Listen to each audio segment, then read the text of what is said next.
Hello दोस्तों, चलिए आज हम कोशिका चैप्टर में आगे चलते हैं और आपको बताते हैं कि डीएनए और आरएनए क्या है। आखिर इसके बारे में हम आपको बताएं ताकि आप इसको देखिए और आप ध्यान से समझिए दोस्तों कि डीएनए आरएनए क्या है। देखिए दोस्तों, डीएनए और आरएनए आप जानते हैं कि न्यूक्लिक एसिड है और ये केंद्रक में रहते हैं। कहाँ रहते हैं दोस्तों? केंद्रक में रहते हैं, क्योंकि ये न्यूक्लिक एसिड है तो न्यूक्लिक एसिड कहाँ रहेगा दोस्तों? केंद्रक में ही रहेगा। इसका नाम ही है न्यूक्लिक और एसिड के रूप में ही केंद्रक में रहते हैं। अब चलिए दोस्तों, यहां से डीएनए के बारे में हम बताएं तो डीएनए के सबसे पहले देखिए दोस्तों, यहाँ पे लिखा हुआ है डीएनए को पहली बार कार्ल बर्ग ने देखा था। कार्ल बर्ग इसे दोस्तों देख करके छोड़ दिया था, उसे इसे कुछ लेना देना नहीं था, बस उन्होंने देख लिया कि बस ये डीएनए है, हो गया। इसके बाद वाटसन एंड क्रिक ने इसका मॉडल प्रस्तुत किया। देखिए जो मॉडल है ना डीएनए का, ये इसको वाटसन एंड क्रिक ने मॉडल दिया था, जो कि एक्स साइज का होता है मॉडल, इसे वाटसन एंड क्रिक ने दिया था। डीएनए का दोस्तों कार्य होता है कि अपने डीएनए क्या करता है कि माता पिता के जो गुण है उनको एक पीढ़ी से दूसरे पीढ़ी में बढ़ाता है। डीएनए दोस्तों हमारे शरीर के सभी कोशिकाओं में पाए जाते हैं। आपके कोशिका के नौह में, केस में, आंख में, थूक में, बलगम में, सभी जगह। इसलिए दोस्तों अगर पुलिस कभी छापा मारती है तो ये डीएनए से पता लगाने का कोशिश करती है कि आखिरकार मुजरिम है कौन, किसने ये क्राइम बलात्कार किया है या किसने ये ऐसा जुर्म किया है, ताकि उसे इस पर पकड़ सके अपने मुजरिम को। तो डीएनए का काम ही होता है। लेकिन डीएनए का काम दोस्तों ये नहीं होता है, मान लीजिए दोस्तों कि जीनेटिक नियम जो कहते हैं ना दोस्तों कि माता पिता यानी मातृ और पितृ का जो मुख्य गुण है जो उनके डीएनए में होता है वही एक पीढ़ी से दूसरे पीढ़ी में जाते हैं। न कि अगर दोस्तों मानिए कि माता को अगर रोटी बेलने का लोड है, मानिए कि माँ रोटी बेल रही है, इसका मतलब ये नहीं कि बेटी जन्म लेते रोटी बेलने लगेगी, उसे सीखना पड़ेगा, वो उनके डीएनए में नहीं है। पिता अगर शिक्षक है तो ये नहीं कि पुत्र भी शिक्षक हो। जिसे सचिन तेंदुलकर कितने महान क्रिकेटर है, लेकिन उनका लड़का अर्जुन तेंदुलकर देखिए क्रिकेटर बने बढ़िया, एकदम नहीं बने बढ़िया क्रिकेटर, बस खेल रहे हैं, ठीक है। तो डीएनए वो चीज डिपेंड नहीं करता है जो इस दुनिया में आकर के आप सीखे हैं, डीएनए वो डिपेंड करवाता है। डीएनए में वो चीज संग्रह होता है दोस्तों जो एक पीढ़ी से दूसरे पीढ़ी में वो गुणों को माता पिता में प्रवाहित करे, ये होता है डीएनए। डीएनए का दोस्तों फुल फॉर्म होता है डाईऑक्सी न्यूक्लिक एसिड, यानी दोस्तों इसका फुल फॉर्म भी हम आपको लिख देंगे इसी वीडियो में आगे। उसके बाद दोस्तों राइबोसोम यानी राइबो न्यूक्लिक एसिड जो होते हैं आरएनए होते हैं। आरएनए का मुख्य काम होता है प्रोटीन का संश्लेषण करना, हम इसको भी आगे समझेंगे। देखिए दोस्तों डीएनए के बारे में, मॉडल के बारे में इसका हम अगर चर्चा करें डीएनए का मॉडल, तो डीएनए का मॉडल एक आकार का होता है जिसे वाटसन एंड क्रिक ने दिया था। और जानते हैं दोस्तों क्या है? ई है गुणसूत्र। दोस्तों एक बात ध्यान दीजिएगा, ये रहा मेरा कोशिका और कोशिका के भीतर ये रहा केंद्रक।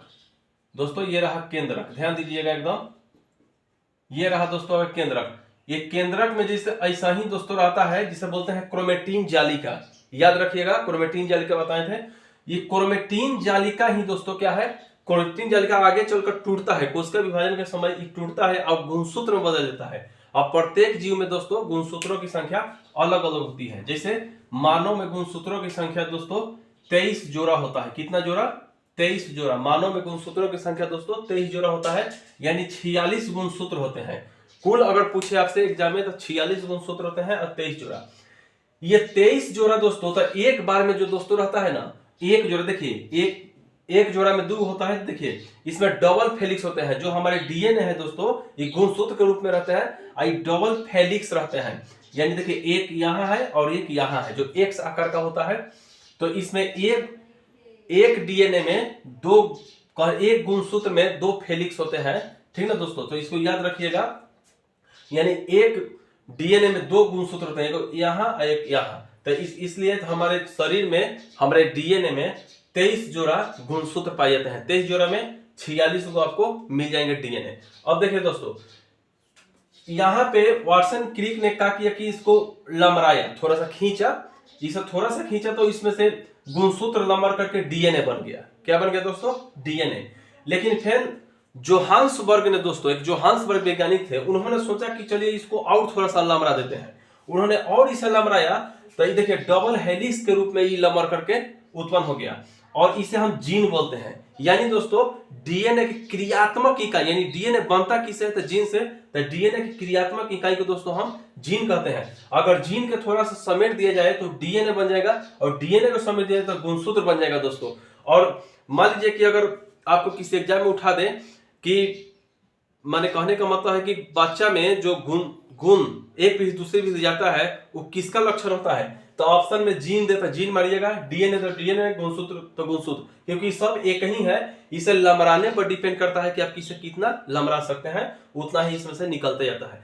आइए दोस्तों, हम इस जो जीन है यानी इसको डीएनए भी बोल सकते हैं, इसका ये डबल हेलिक्स के रूप में रहता है। और इसका मेन जो पॉइंट है दोस्तों क्या कहते हैं, इसके बाहरी पॉइंट को दोस्तों, इसको बाहर वाले जो है इसे दोहरा, इसको बोलते हैं न्यूक्लियोटाइड। इसको क्या बोलते हैं दोस्तों, न्यूक्लियोटाइड बोलते हैं। और दो न्यूक्लियोटाइड जहां पर आके दोस्तों मिलते हैं, यहाँ पे देखिएगा बार बार यहाँ पे एक दूसरे से मिलते हैं, इसे बोलते हैं क्रोमीटाइन। क्रोमीटाइन से बोलते हैं क्रोमीटाइन। इसको याद रखिएगा आप लोग, और इसको शॉर्ट स्क्रीन आप ले लीजिए दोस्तों।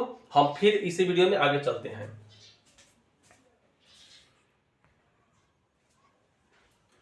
आइए दोस्तों, समझते हैं डीएनए के बारे में कि डीएनए की संरचना है क्या ओरिजिनल में। देखिए डीएनए न्यूक्लियस, डीएनए को दो भागों में बांटा गया है, न्यूक्लियोसाइड और फॉस्फेट। फिर उसके बाद न्यूक्लियोसाइड को दो भागों में बांटा गया है, शुगर और नाइट्रोजन बेस।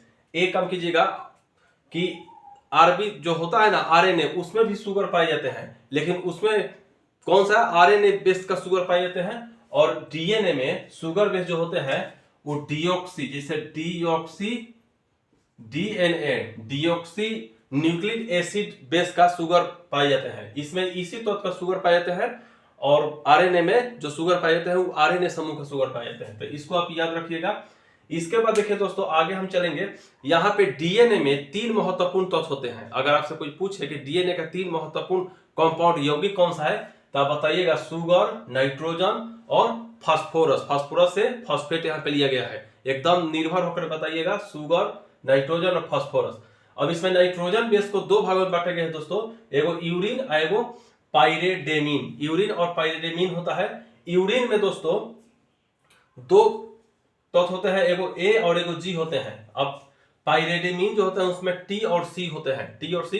अब देखिए ये दोनों आपस में हाइड्रोजन आबंध बनाते हैं, जिससे हाइड्रोजन बंध दोनों के बीच बनता है। यूरिन की जो आकार होता है वो थोड़ा छोट होता है, लेकिन पाइरेडेमिन का जो आकार होता है दोस्तों वो थोड़ा बड़ा होता है। यहाँ पे हम जो डीएनए का जो चित्र है जो वाटसन ने बनाए थे, उसको हम यहाँ पे बनाए हैं दोस्तों, कि ए से टी मिलता है और जी से सी मिलता है। ऐसा ही इसका हम चित्र बनाए हैं, आप इसको ध्यान से देखिएगा।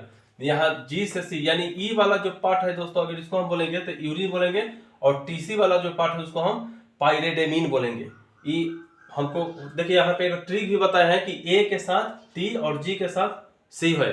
यहाँ पे ए एडेनिन, टी थाइमिन को बोलते हैं, जी गुआनिन और सी से साइटिन होता है दोस्तों। ठीक, तो इसको आप याद रखिएगा।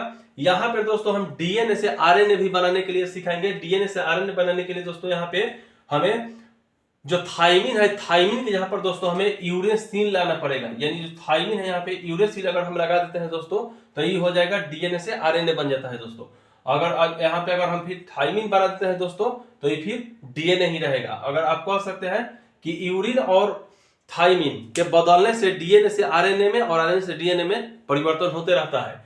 अगर आपको डीएनए दिया जाए तो आप उसका थाइमिन हटा करके जो कहते हैं ना कि यूरेसिल, उसको आप लगा दीजिए तो क्या बन जाएगा दोस्तों, आरएनए परिवर्तन हो जाएगा। तो इसको आप शॉर्ट स्क्रीन लीजिए।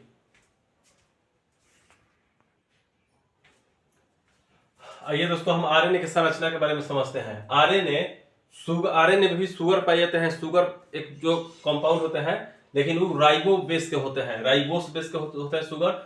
उसका बेस के रूप में इसमें थाइमिन और यूरेसिल। इसका आरएनए बनने का बेस क्या है दोस्तों, तो थाइमिन से यूरेसिल और यूरेसिल से थाइमिन के आधार पर आरएनए से डीएनए, डीएनए से आरएनए में कन्वर्ट होते रहते हैं। जैसे मान लीजिए दोस्तों कि अगर हम डीएनए में से थाइमिन हटा दे और यूरेसिल लगा दे तो आरएनए बन जाएगा। अगर आरएनए में से यूरेसिल हटा करके थाइमिन लगा दे तो वो क्या बनेगा, आरएनए बन जाएगा। यही प्रक्रिया इसका बेस है बनने का। इसमें जो तत्व के रूप में होता है शुगर होता है, जो कि राइबोस कंपाउंड के रूप में होता है। इसकी रचना एकल कुंडली होता है। आरएनए की रचना देखिए दोस्तों एकल कुंडली होता है, जबकि डीएनए की रचना हम आपको बताए थे कि द्विव कुंडली होता है, द्विव हेलिक्स का होता है।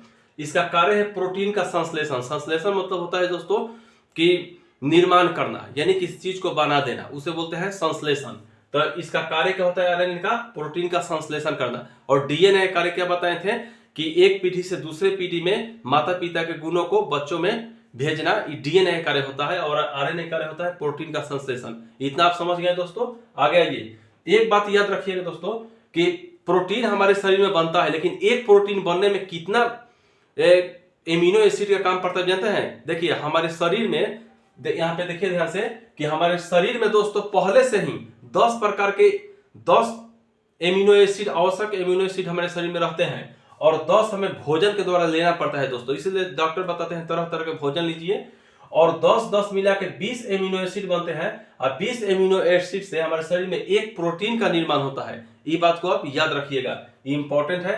इसके बाद चलिए दोस्तों आरएनए के बारे में कुछ इंपॉर्टेंट, जिसे मान लीजिए दोस्तों कि हमारे शरीर में पहले से 10 एमिनो एसिड है और मुझे 10 बाहर से लेना है, तो आरएनए मान लीजिए कि जो शरीर में है पहले से वही अगर पहुंच गया तो वो थोड़े लेगा, वो नहीं लेगा, उसको रिजेक्ट कर देता है। कौन लेता है? जो नया है, नया वाला 10 को वो लेता है। ठीक उसी प्रकार समझिए, जिस प्रकार मान लीजिए आप किसी शादी ब्याह में जाते हैं तो मेन दुआरी पर कोई चुनने वाला होता है कि हाँ जी जितने भी जान पहचान के व्यक्ति हैं उन्हें चुन चुन के भीतर भेजो, उन्हें स्वागत करो, तो लोग उन्हें दुआरी पर कोई रहते हैं ना, तो उसी प्रकार आपको इसमें आरएनए देखने के लिए मिलेगा। कोई स्वागत करेगा, कोई ले जाएगा, कोई बैठाएगा, कोई खिलाएगा। कैसे करेगा? हाँ एक और बात, अगर कोई व्यक्ति बिना इनवाइट का चला जाता है तो उसे मारने की व्यवस्था होती है, मार के बिला दे। तो इसलिए शादी ब्याह में कहीं जाइएगा नहीं। देखिए आप सीखिए, इससे सीखिए आरएनए से। आरएनए में दोस्तों आरएनए के प्रोटीन बनाने की प्रक्रिया को 3 भागों में रखा गया है। यहाँ पे mRNA, tRNA, rRNA। स्मॉल में लीजिएगा। mRNA के काम है कि हमारे शरीर में जो भोजन के द्वारा एमिनो एसिड आते हैं दोस्तों, उसको पहचान ही करता है कि वो तुम ही हो, उसका पहचान कर लेता है। पहचान करके इसको सूचना भेजता है कि आओ इसे ले जाओ। तो ये क्या करता है? tRNA उसको वहां पे ले जाता है। आप कहिएगा कि mRNA क्यों नहीं ले जाता है? क्योंकि mRNA का काम ही है पहचानना। मान लीजिए दोस्तों कि जो मेन दुआरी पर कार्ड को पहचाना है किस व्यक्ति को हम कार्ड दिए थे, दूसरा तो नहीं घुस जाएगा जिसे, तो वहीं पे रहेगा, वहां से चिल्ला के बोलाएगा या ये अपना नहीं है उसको वहीं से खरीद देगा। अपना रहेगा उसको बोला के ले जाएगा, इनको ले जाओ, इनको हम कार्ड दिए थे, इन्हीं को कार्ड दिए थे, ले जाओ वहीं से खिलाओ पिलाओ। जान गए ना। बहुत सारे विद्यार्थी एग्जाम देने जाते हैं तो वहाँ हॉस्टल देखते हैं ना, चाहे क्लब उलब पार्टी होते रहता है, उसी में घुस के खाना खा लेता है सब। ठीक, तो वहां पे भी चुनने के लिए लोग होते हैं। ऐसा ही इसको मान लीजिए। तो mRNA काम है केवल पहचानना, tRNA काम है उन्हें ले जाना, इज्जत के साथ ले जाना, और RNA का काम है दोस्तों फिर उन्हें बना देना, प्रोटीन बना देना। 10 मिला करके उसे प्रोटीन में कन्वर्ट कर देना। अब कहिएगा कि शादी में हमें आर कहता है, आर खिलाता है दोस्तों, यही खिलाता है। अगर आप बिना काट के जाएंगे तो ये लाठियों खिलाता है। देखिए नोट, आरएनए से प्रोटीन बनाने की क्रिया को हम ट्रांसलेशन कहते हैं, इसको भी याद रखिए दोस्तों। तो आज आरएनए डीएनए में भी अंतर समझाएं। आइए एक चैप्टर आपका दोस्तों हुआ खत्म। चलिए इसका शॉर्ट स्क्रीन ले लीजिए।